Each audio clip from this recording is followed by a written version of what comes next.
नमस्कार, स्वागत है आपका। मैं हूं आपके साथ प्रशिता शर्मा। आप देख रहे हैं सोशल मीडिया का स्पेशल बुलेटिन, जिसमें हम बात करने वाले हैं तमाम बड़ी खबरों के बारे में। लेकिन उससे पहले एक नजर टॉप न्यूज पर डाल लेते हैं। सबसे पहले बात करेंगे, संसद में फिर महाकुंभ, भगदड़ कांड गूंजा। अखिलेश यादव ने कहा, मृतकों का आंकड़ा बताए सरकार। अंबेडकर मेरे जैसे लोगों के भगवान हैं, चरणजीत सिंह चन्नी ने कहा है। प्रहलाद जोशी और दिग्विजय सिंह के बीच नोकझोंक हुई है। नारियल उत्पादन में भारत नंबर 1, शिवराज सिंह चौहान ने ये बयान दिया है। तो ये तमाम बड़ी खबरें जिन पर हम चर्चा करने वाले। शुरुआत करेंगे दिल्ली विधानसभा की 70 सीटों के लिए 5 फरवरी को सिंगल फेज में वोटिंग होगी। लोकसभा चुनाव में एनडीए ब्लॉक का हिस्सा रही 5 पार्टियां एक दूसरे के खिलाफ मैदान में नजर आ रही है। इनमें आम आदमी और कांग्रेस सभी 70 सीटों पर आमने सामने हैं। वहीं कम्युनिस्ट पार्टी ऑफ इंडिया ने 6, communist party of India marxist और communist party of India marxist leninist ने 2-2 सीटों पर अपने प्रत्याशी उतारे हैं। भाजपा ने 68 सीटों पर कैंडिडेट उतारे हैं। 2 सीटें सहयोगी पार्टियों को दी है। इनमें जनता दल यूनाइटेड ने बुराड़ी और लोक जनशक्ति पार्टी रामविलास ने देवली सीट से प्रत्याशी उतारे हैं। महाराष्ट्र में भाजपा के सहयोगी राष्ट्रवादी कांग्रेस पार्टी 30 सीटों पर चुनाव लड़ रही है। शिवसेना प्रमुख और महाराष्ट्र के डिप्टी सीएम एकनाथ शिंदे ने सभी सीटों पर भाजपा को समर्थन दिया है। इसके अलावा बहुजन समाज पार्टी ने 70 और असदुद्दीन ओवैसी की ऑल इंडिया मजलिस से इत्तेहादुल मुस्लिमीन 12 सीटों पर चुनाव लड़ रही है। चुनाव के नतीजे आपको बता दें 8 फरवरी को आएंगे। दिल्ली चुनाव का दंगल अब सिर्फ एक ही दिन बचा है मतदान होने में। 5 फरवरी को मतदान होगा, यानी कि कल। दिल्ली चुनाव में झंडा गाड़ने के लिए है, 26 साल का सूखा खत्म करने के लिए। तो वहीं आम आदमी पार्टी दोबारा से सत्ता में आने के लिए पूरा जोर लगा रही है। तो वहीं लोकसभा चुनाव के समय इंडी गठबंधन में रही तमाम पार्टियां अब एक दूसरे के सामने चुनावी मैदान में है। कांग्रेस अलग लड़ रही है, आम आदमी पार्टी अलग लड़ रही है। कांग्रेस ने भी 70 सीटों पर अपने प्रत्याशी मैदान में उतारे हैं। इसी के साथ और भी कई दल हैं। बीजेपी की बात की जाए तो 68 सीटों पर बीजेपी 2 सीटें उसने अपने सहयोगी दलों को चुनाव लड़ने के लिए दी है। एकनाथ शिंदे ने अपने प्रत्याशियों का समर्थन बीजेपी को दिया है। सीपीआई ने 6 सीट पर उम्मीदवार उतारे हैं। सीपीएम और सीपीआई-एमएल ने 2-2 सीट पर अपने प्रत्याशी चुनावी मैदान में उतारे हैं। 8 फरवरी को आपको बता दें नतीजे आने वाले हैं और कल वोटिंग दिल्ली में होने वाली है।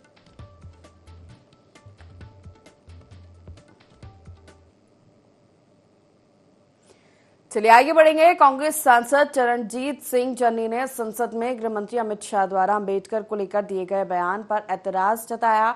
उन्होंने कहा कि देश के गृह मंत्री अंबेडकर को लेकर ऐसा नहीं कह सकते। कांग्रेस सांसद चरणजीत सिंह चन्नी ने कहा कि सर अंबेडकर वो है जो मेरे जैसे करोड़ों लोगों को खड़ा किया है, आरक्षण देकर उठाया है। मेरे जैसे करोड़ों लोगों के लिए अंबेडकर ही भगवान हैं। अंबेडकर साहब के बूथ पर चढ़कर हथौड़े से तोड़ा, भाजपा वाले संविधान के भी दुश्मन हैं। तो संसद में अंबेडकर का मुद्दा एक बार फिर गूंजा। तो कांग्रेस सांसद चरणजीत सिंह चन्नी ने केंद्रीय गृह मंत्री अमित शाह पर निशाना साधा और ये कहा कि मुझ जैसे करोड़ों लोगों के अंबेडकर भगवान है और जो टिप्पणी अमित शाह ने की है वो गलत है। भाजपा वाले संविधान के दुश्मन हैं।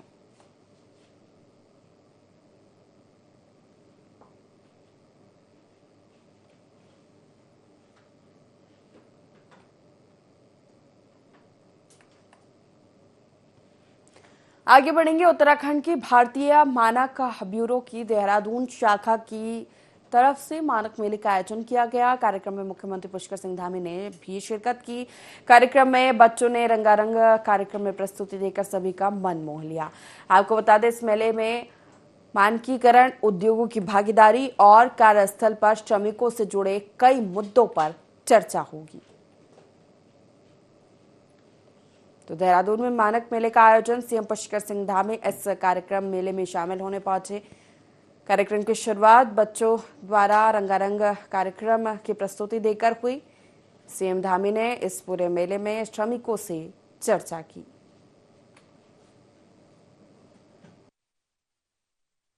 मानकीकरण के माध्यम से भारतीय उत्पादों की गुणवत्ता सुनिश्चित करने के साथ साथ उपभोक्ताओं की भी रक्षा भी की है।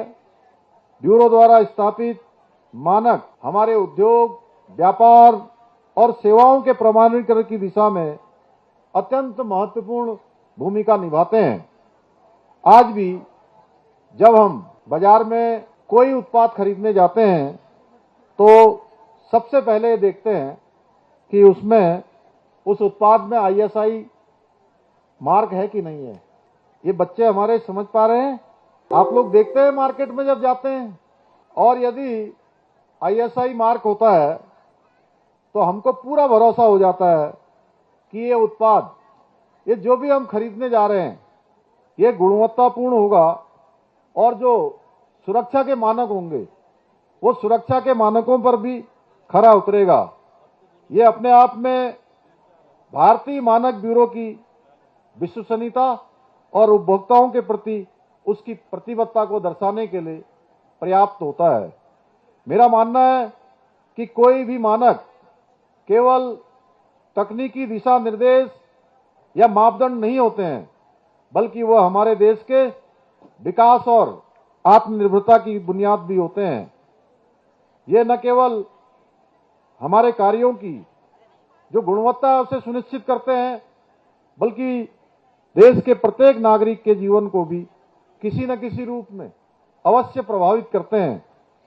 हाल के वर्षों में मानकों के इकोसिस्टम का व्यापक विस्तार हुआ है, जो अब कृषि, सड़क, परिवहन, स्वास्थ्य और अन्य सेवाओं सहित सभी क्षेत्रों को समाहित करता है। यह विस्तार सुनिश्चित करता है कि सभी क्षेत्रों में उच्च गुणवत्ता, सुरक्षा और दक्षता के मानक लागू हों, जिससे हमारे जीवन स्तर में सुधार हो और अर्थव्यवस्था को भी मजबूती मिल सके। हमारे प्रदेश में भी भारतीय मानक ब्यूरो विभिन्न विभागों जैसे पीडब्ल्यूडी, एमडीडीए, यूपीसीएल और आपदा प्रबंधन के साथ समन्वय करते हुए इन सभी को मानकीकरण की दिशा में जागरूक और सशक्त बनाने का महत्वपूर्ण कार्य कर रहा है। आगे बढ़ेंगे। मुख्यमंत्री पुष्कर सिंह धामी ने रायपुर स्थित महाराणा प्रताप स्पोर्ट्स स्टेडियम में 38वें राष्ट्रीय खेलों की विभिन्न व्यवस्थाओं का अवलोकन किया है। इस दौरान मुख्यमंत्री ने भोजन व्यवस्थाओं का भी निरीक्षण किया। उन्होंने खिलाड़ियों को भोजन भी परोसा और खिलाड़ियों के साथ बैठकर भोजन भी किया। साथ ही खिलाड़ियों से बात कर उनका हौसला बढ़ाया। सीएम धामी ने शूटिंग रेंज का अवलोकन कर कहा कि राज्य में 38वें राष्ट्रीय खेलों की अच्छी शुरुआत हुई है।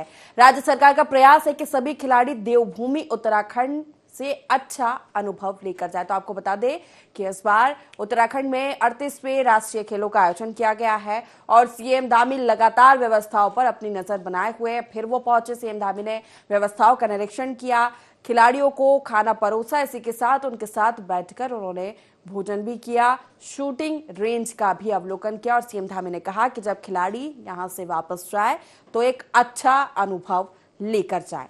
तो तस्वीरें आपको दिखा रहे हैं जहां पर 38वें राष्ट्रीय खेलों का अवलोकन करते सीएम धामी नजर आए, व्यवस्थाओं का जायजा लेते खिलाड़ियों से उन्होंने मुलाकात की और मीडिया से चर्चा करते हुए उन्होंने ये बताया कि खिलाड़ी अगर यहां से जाएंगे तो अच्छा अनुभव लेकर जाएंगे।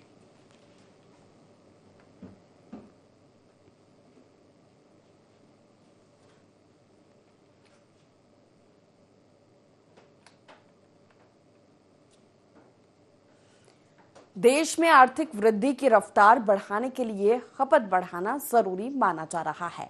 बजट में इनकम टैक्स में बड़ी राहत दी गई है। वित्त मंत्री निर्मला सीतारमण ने सालाना 12 लाख रुपए तक की आय को टैक्स फ्री कर दिया है। नई रिजिम में अब तक छूट की ये सीमा 7 लाख रुपए थी। रिजर्व बैंक ब्याज दरें कुछ कम करता है तो आम लोगों पर ईएमआई का बोझ कम होगा। इससे अतिरिक्त बचत होगी। रिजर्व बैंक की एमपीसी मीटिंग 5 से 7 फरवरी तक होगी। इस मीटिंग में रिजर्व बैंक ब्याज दरों में कटौती कर सकता है। अगर ऐसा होता है तो लोगों को बैंक से कम ब्याज दर पर लोन मिलेगा। इसका भी सबसे ज्यादा फायदा मिडिल क्लास को ही होगा, क्योंकि कम ब्याज दर पर लोन लेने से ईएमआई का बोझ भी कम होगा। मीटिंग में जो भी निर्णय लिए जाएंगे उनकी घोषणा 7 फरवरी को होगी। अभी रेपो रेट की अगर बात की जाए, यानी कि ब्याज दर जो है वो 6.50% है। जानकारों के मुताबिक रिजर्व बैंक रेपो रेट में 25 बेसिस पॉइंट्स की कटौती कर सकता है।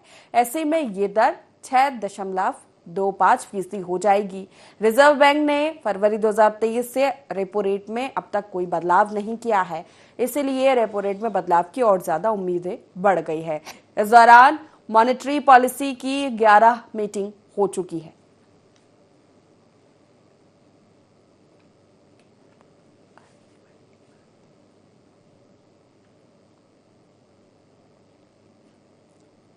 तो आपको बता दें कि रेपो रेट क्या होता है। दरअसल रेपो रेट दर होती है जिस पर रिजर्व बैंक दूसरे बैंकों को पैसा उधार देता है। अगर रिजर्व बैंक कम दर पर पैसा उधार देगा तो बैंक भी ग्राहकों को कम दर पर लोन मुहैया कराते हैं।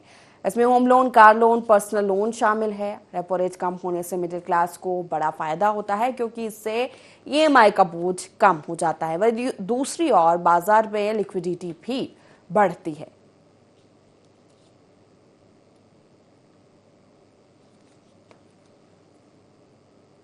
सिंगर सोनू ने उनके नाम से मिलता जुलता एक्स अकाउंट बनाने पर आपत्ति जताई है। उन्होंने यहां तक कि बताया कि इस अकाउंट की वजह से उन्होंने अपनी और अपनी फैमिली को जान का खतरा बताया है। उन्होंने अपनी फैमिली की सुरक्षा को लेकर भी चिंता जताई है। सोनू ने पिछले साल भी उनके नाम से मिलता जुलता अकाउंट बनाने के लिए आपत्ति जताई थी। सोनू ने फिर से कहा कि वे एक्स पर नहीं हैं, उनके नाम से कोई सोनू निगम नहीं है। जो वकील है वो वकील सोनू ने जया बच्चन पर ट्वीट किया और फिर सिंगर सोनू की राष्ट्रपति द्रौपदी मुर्मू के साथ वाली तस्वीर को पोस्ट किया। इस पोस्ट पर सोनू ने चिंता जताई है। सोनू निगम ने कहा कि वकील सोनू निगम सिंह विवादास्पद पोस्ट संभावित रूप से उनके और उनके परिवार के जीवन को खतरे में डाल सकती है। उन्होंने इस मामले पर पुलिस ऑफिसर्स और लीगल एजेंसियों की आलोचना भी की। सोनू निगम ने वकील सोनू निगम सिंह का पोस्ट का स्क्रीनशॉट शेयर करते हुए ये पोस्ट लिखा है। सोनू निगम ने लिखा, मैं ट्विटर या एक्स पर नहीं हूं। क्या आप सोच सकते हैं कि इस सोनू निगम सिंह का एक भी विवादास्पद पोस्ट मुझे या मेरे परिवार की जान को खतरे में डाल सकता है? क्या आप सोच सकते हैं कि आदमी किस हद तक मेरे नाम और क्रेडिबिलिटी के लिए साथ खेल रहा है? सोनू निगम ने आगे कहा कि हमारी कोई गलती नहीं है और प्रेस, प्रशासन, सरकार, कानून जो इस बारे में जानते हैं सब चुप हैं, कुछ होने का इंतजार कर रहे हैं और फिर संवेदना व्यक्त करेंगे। धन्यवाद। तो सोनू की पोस्ट पर फैंस उनका सपोर्ट करते हुए नजर आए। उन्होंने लिखा, इससे लीगल तरीके से निपटने की जरूरत है, खासतौर पर इस फैक्ट को देखते हुए कि उन्हें कई बार चेतावनी दी गई है।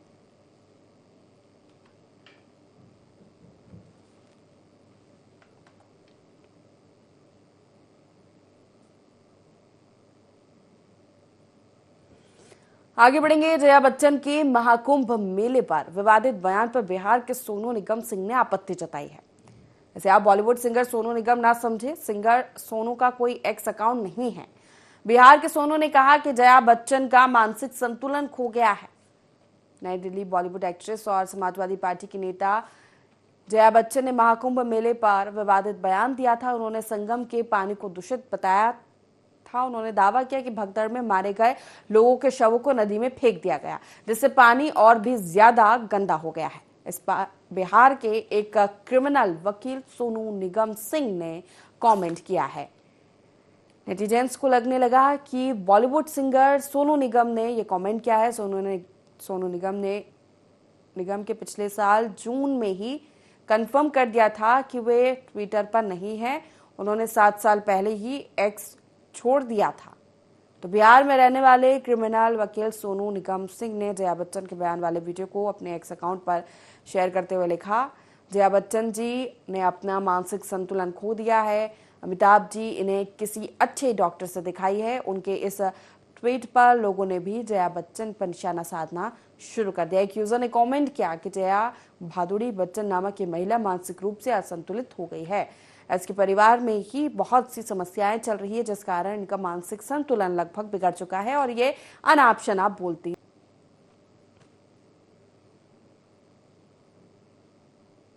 खबरों में आगे बढ़ेंगे। हरिद्वार के रोशनाबाद हॉकी ग्राउंड में नेशनल गेम्स के दौरान कर्नाटक की महिला खिलाड़ी यमुना गंभीर रूप से घायल हो गई हैं। मध्य प्रदेश और कर्नाटक के बीच खेले जा रहे मुकाबले के दौरान तेज रफ्तार गेंद यमुना के मुंह पर लग गई, जिससे उन्हें गहरी चोट आई है और ऋषिकेश स्थित एम्स अस्पताल में उन्हें रेफर किया गया है। आयोजकों ने कहा कि खिलाड़ियों की सुरक्षा के लिए आवश्यक कदम उठाए जाएंगे और मेडिकल सुविधाओं को और मजबूत किया जाएगा।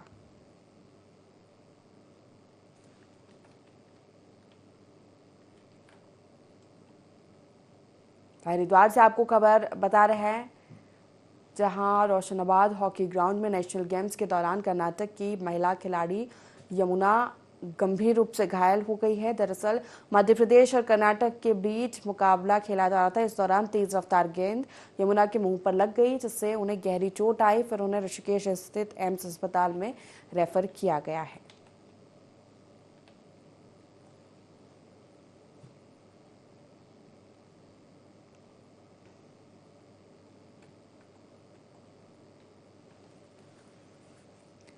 लोकसभा में अखिलेश यादव ने डबल इंजन सरकार का नाम लेकर योगी सरकार और केंद्र की भाजपा सरकार को घेरा है। अखिलेश यादव ने महाकुंभ भगदड़ पर कहा कि एक तरफ तो ये लोग डिजिटल डिजिटल कहते थकते नहीं हैं, मगर जब यह हादसा हो गया तो ये सरकार डिजिट नहीं दे पा रही है। हमारे अपने लोग मारे गए हैं, परिवार का हर रिश्ता दिवंगत हुआ है। आंकड़े तो अब तक नदारद हैं। जो खोया पाया केंद्र था उसको भी लोग ढूंढ नहीं पा रहे हैं। साक्ष्य छिपाना और मिटाना भी अपराध है। इसका दंड कौन भुगतेगा? जहां इंतजाम होना चाहिए था वहां प्रचार हो रहा था। अखिलेश यादव ने कहा कि मैं महाकुंभ भगदड़ में मृतकों के प्रति मौन व्यक्त करने के लिए 2 मिनट का वक्त लेना चाहता हूं। स्पीकर महोदय, 2 मिनट श्रद्धांजलि के लिए यह अधिकार आपका है, मेरा नहीं। मैं महाकुंभ के बारे में बाद में कहना चाहता था, बहुत से लोग ये सुन नहीं सकते हैं, इसीलिए मैं बात वहीं से शुरू करता हूं। बजट पर आंकड़े से पहले महाकुंभ में मरने वालों का आंकड़ा भी दे सरकार। बताए कि महाकुंभ में कितने लोग मरे, महाकुंभ में कैसे इंतजाम है। इसके लिए सर्वदलीय बैठक बुलाइए। महाकुंभ आपदा प्रबंधन और खोया पाया केंद्र की जिम्मेदारी सेना को दी जाए। भोजन पानी की उपलब्धता पेश की जाए। महाकुंभ के जिम्मेदार लोगों पर कार्रवाई हो जिन्होंने सच छिपाया है। डबल इंजन की सरकार से सवाल है कि अपराध बोध नहीं था तो मृतकों के आंकड़े क्यों छिपाए गए? जहां इंतजाम होना चाहिए था वहां प्रचार हो रहा था। यह शोभनीय है इतने बड़े हादसे के बाद। अब तो वो होर्डिंग उतरवा दीजिए। महाकुंभ न केवल 144 साल के लिए कहा गया है, बल्कि पहली बार धरती पर इस तरह का डिजिटल और आधुनिक चीजों का इस्तेमाल करके महाकुंभ हो रहा है।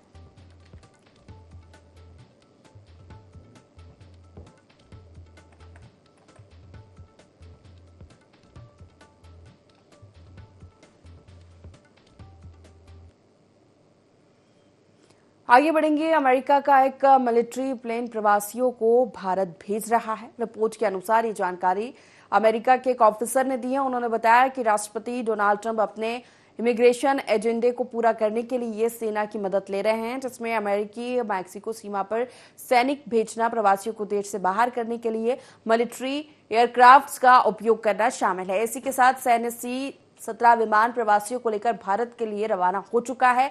डोनाल्ड ट्रंप ने अमेरिकी इतिहास में सबसे बड़े निर्वासन को अंजाम देने का वादा किया था, जिसमें अमेरिकी इमिग्रेशन और सीमा शुल्क प्रवर्तन ने निर्वासन के लिए लगभग 18,000 भारतीय नागरिकों की प्रारंभिक सूची तैयार की है। ये सूची 1.5 मिलियन लोगों में चिन्हित कर बनाई गई है। तो अमेरिका में मिलिट्री प्लेन से प्रवासियों को भारत भेजने की तैयारी है। इमिग्रेशन एजेंडे के लिए ट्रंप ने भारत की मदद ली है। इंडिया के लिए मिलिट्री प्लेन रवाना हुआ है।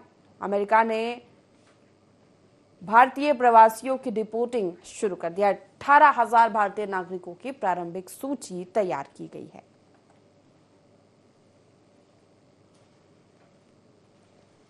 चलिए अब शेयर मार्केट से जुड़ी खबर आपको बता देते हैं। सेंसेक्स आज यानी कि 4 फरवरी को 1397 अंक की तेजी के साथ 78,583 के स्तर पर कारोबार बंद हुआ। निफ्टी में भी 378 अंक की तेजी रही। ये 23,739 के स्तर पर बंद हुआ। सेंसेक्स के 30 शेयरों में से 25 में तेजी और 5 में गिरावट रही। निफ्टी के 50 शेयरों में से 39 में तेजी और 11 में गिरावट रही। एनएसई सेक्टोरल इंडेक्स में एफएमसीजी सेक्टर को छोड़कर सभी सेक्टर बढ़त के साथ बंद हुए। Nifty oil and gas sector में सबसे ज्यादा 2.70% की तेजी रही। Mid cap small cap index अच्छी बढ़त के साथ बंद हुआ। निफ्टी बैंक इंडेक्स करीब 2% ऊपर रहा। सेक्टोरल फ्रंट पर देखें तो एफएमसीजी को छोड़कर सभी सेक्टर इंडेक्स को हरे निशान में बंद हुआ। बीएसई का मिड कैप और स्मॉल कैप इंडेक्स करीब 1% चढ़ा रहा। तो आज शेयर मार्केट के जो आंकड़े आ रहे हैं वो अच्छे रहे। सेंसेक्स 1397 अंक चढ़कर 78,583 के स्तर पर बंद हुआ है। जानकारी आप तक पहुंचा रहे हैं। निफ्टी भी 378 अंक चढ़ा।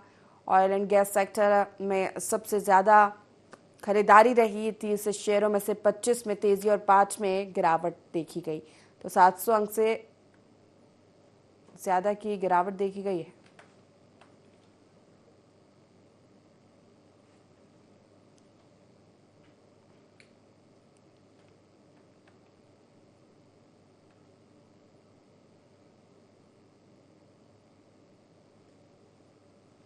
आगे बढ़ेंगे। सरकार राष्ट्रीय राजमार्गों पर यात्रियों को राहत देने की तैयारी में है। इसके लिए सरकार राष्ट्रीय राजमार्गों पर एक समान टोल नीति पर काम कर रही है।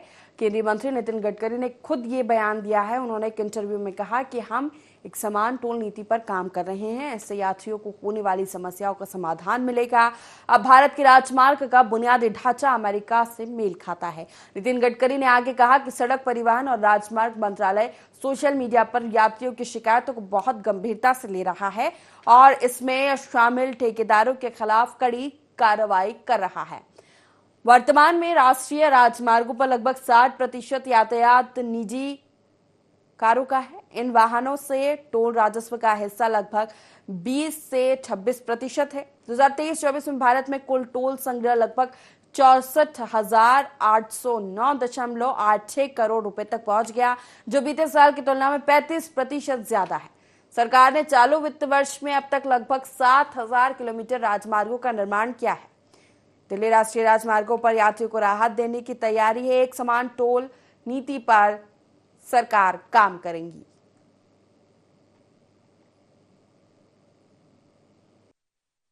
इसी के साथ सोशल मीडिया की खास खबरों में इतना ही। बने रहिए IND24 के साथ। नमस्कार।